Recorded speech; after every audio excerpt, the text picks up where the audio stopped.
Now, Bahrain has sentenced the head of the country's main Shia opposition movement to life in prison on charges of spying for Qatar.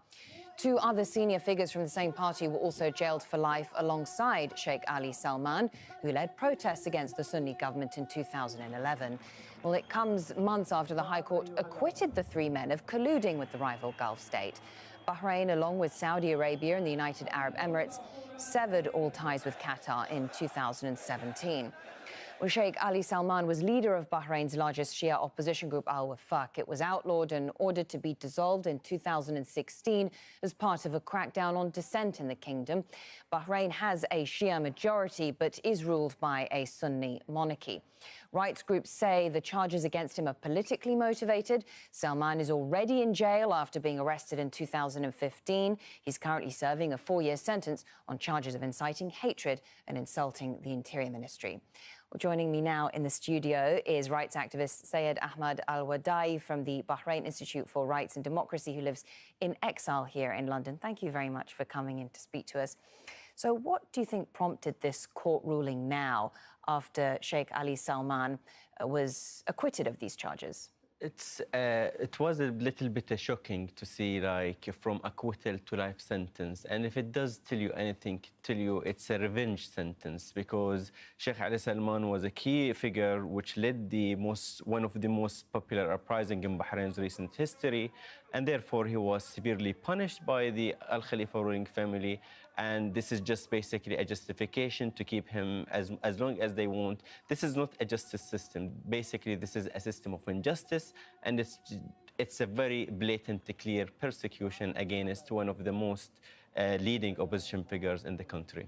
And what are your thoughts on the charges themselves? Because Sheikh Ali Salman and his two colleagues have been sentenced for spying for Qatar, for receiving financial help and exchanging information. It's a very convenient charges for the authorities.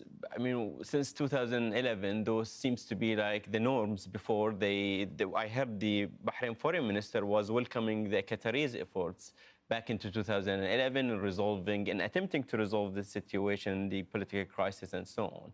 Then one day, when Bahrain joined Saudi Arabia and Emirates against Qatar, then we seem to see Bahraini civilians are involved in this, and Sheikh Ali Salman was simply just a political pawn, which simply was used by the authorities, by the Khalifas, just to show that there is some sort of really, these crises are deepening, and there is a story which they can tell. Are you worried about what this ultimately means for the opposition in Bahrain? Is this the final death blow to the movement?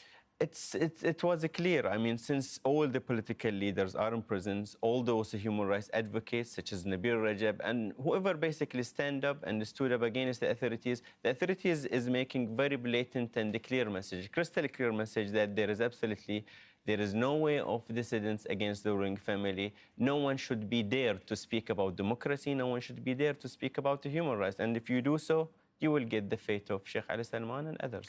You are living in exile now. You fled torture in Bahrain. Can you tell us just a little bit about your experience and how it's affected you and your family? I mean, I'm proud to take part of the 14th February uprising. The scar on my forehead is a reminder to the brutal attack I received by the police, and for speaking to the media, including Al Jazeera English. I was languished in prison, I was tortured, I was sentenced by military court for simply daring to speak out about abuses. So this is pretty much the nature of the authorities. While I'm speaking here, while I came to London, I thought this will be an end of the journey. But the truth is, my family members are persecuted. My own infant son was abused by the authorities along with my wife. Currently, I have my mother-in-law, brother-in-law, and a cousin sentenced between 3 years to 11 years. They've been subjected to horrific sort of torture.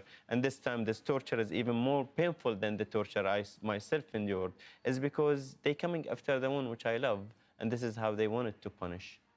Well, thank you very much for taking the time to come in and speak to us. We appreciate it. Syed Ahmad Al-Wadai from the Bahrain Institute for Rights and Democracy. Thank you for having me.